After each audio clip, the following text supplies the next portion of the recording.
Oh man, I've seen some funny stories about this penalty for Max Verstappen. Apparently Christian Horner went full boomer and printed out some screenshots and took it to the stewards and was like, look, no, it was not a penalty and I'll show you why. I've got screenshots, I got evidence, mate. He did what Toto Wolff did years ago. Was it in Canada?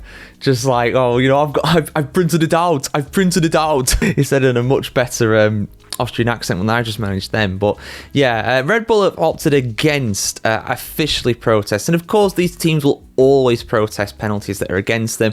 It's what they do. It's not a Red Bull thing. It's a Formula One thing, you know.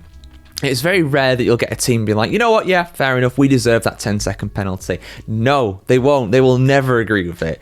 But in terms of official circles, not just, you know, mouthing off in the media or over team radio, whatever. By the way, team radio, Verstappen swore.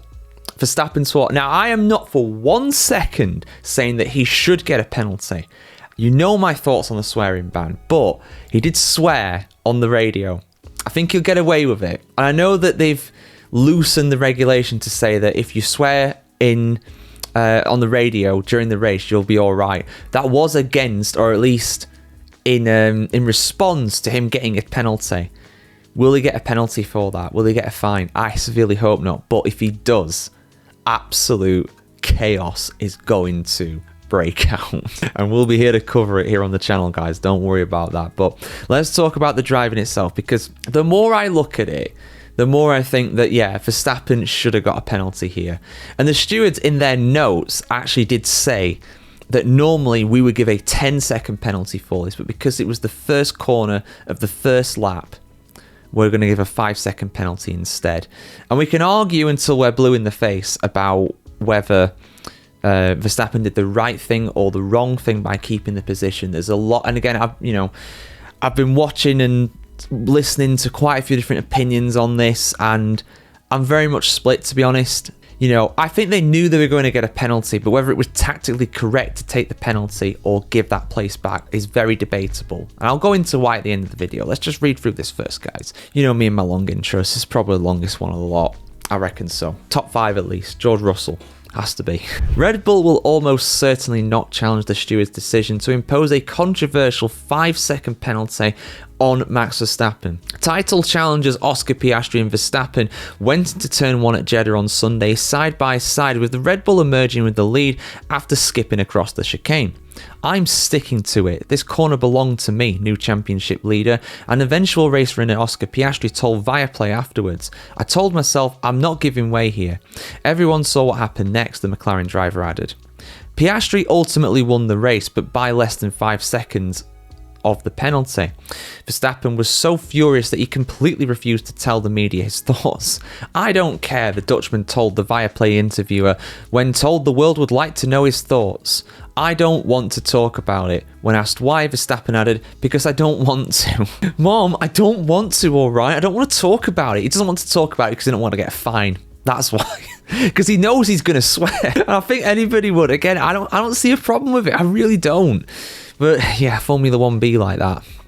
Red Bull advisor Dr. Helmut Marko spoke for the reigning world champion by insisting the penalty was a bit harsh. We watched the F2 races and the same thing happened 2 or 3 times with the drivers, he added, and they only received warnings. Ultimately, Max is right when he said it is what it is. Team boss Christian Horner was also frustrated, and he took printed telemetry and onboard photo evidence to his post-race sit-down with the written media. We will ask them, the FIA, to look at the onboard footage, which was not available at that time, he said. A protest or a request for a right of review, however, is unlikely. We will discuss it and present these images to them, but a protest, is very unlikely. I also don't know what happened to the principle of let them race in the first corner. That seems to have disappeared completely, Horner added. Preferably though, Mr. Horner, your drivers should do their racing on the track, not on the runoff. Just saying. Marko told Austrian broadcaster ORF, in theory we can file a protest, but then you have to provide new evidence and therefore you have to have new evidence, but on the television images you can actually see everything, so we see no reason to file a protest. He's saying that despite Horner apparently presenting printouts of things that they couldn't see before. Okay, interesting. What are you showing us, Horner? Is that legit? Is that real? You're just making it up. I'm only joking. Verstappen also sounded completely uninterested in challenging the outcome. No, it's not in my interest, he said. It is only in my interest to go home. I just want to go home. The man needs his bed. He's been away for a couple weeks. He needs to rest. Interestingly, however, even Piastri had to admit that he didn't think Verstappen did anything particularly egregious.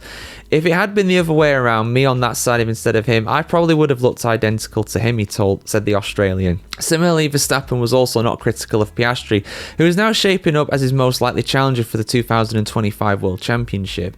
He's very solid, the quadruple champion said. He's very calm in his approach, and I like that. It shows on track. He delivers when he has to, barely makes a mistake, and that's what you need when you want to fight for a championship. I mean, look, you could call me a visionary, a Nostradamus of Formula One, a legend. You can say what you want about me, but I did say Piastri for the championship this year. You go back to my bold predictions at the start of the year before a wheel was turned in Australia. I said it.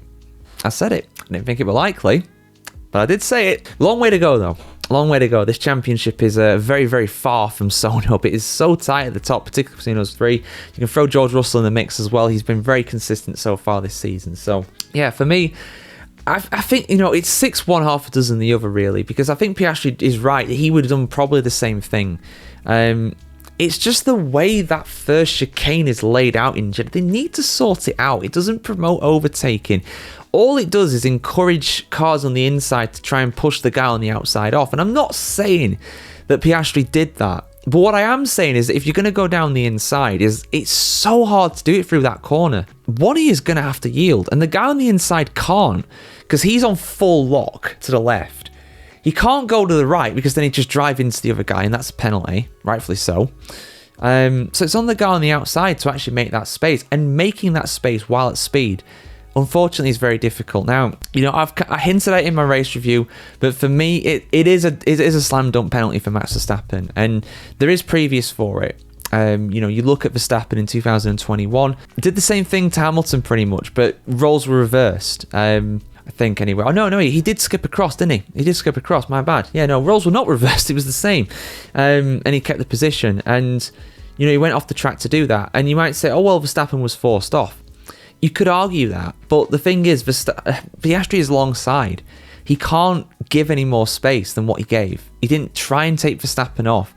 Verstappen at that point should back out. If he wants to not go across the runoff, he should back out. But he took the opportunity, like any other driver could as well.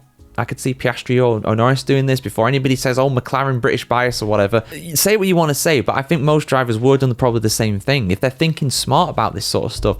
And probably in that situation as well, Verstappen knows that over a race distance, that Piastri is probably quicker than him or as quick as him. So the only way he's going to be able to win the race is to keep that lead into turn one. And he's going to do it no matter what, and he did. Unfortunately, though, the stewards thought it was a penalty, and I have to say I agree with it. I think a 10-second would have been really harsh, to be honest. I think a 5-second is probably appropriate. It's not that egregious. It's not that deliberate. But it was a calculated gamble. They could have given the place back. They chose not to. The stewards thought, well, you've kept a place off the track, so therefore you've got to give it back. And that's kind of the end of it. So I'm sure people will disagree with me in the comments, but, come at me. I'm sure you guys will. But I think it's pretty slam dunk, to be honest. Just move on. And the fact that Red Bull aren't protesting it, that shows you that clearly it's got some credence to it, So we'll see. What do you guys think? Penalty or not a penalty? Let us know in the comments below. Like, share, comment, subscribe as always if you want to see some more like this. And yeah, let's hope for some more amazing F1 action in a couple of weeks. Got plenty of content coming out in the meantime for you though. So subscribe to the channel to see more of that.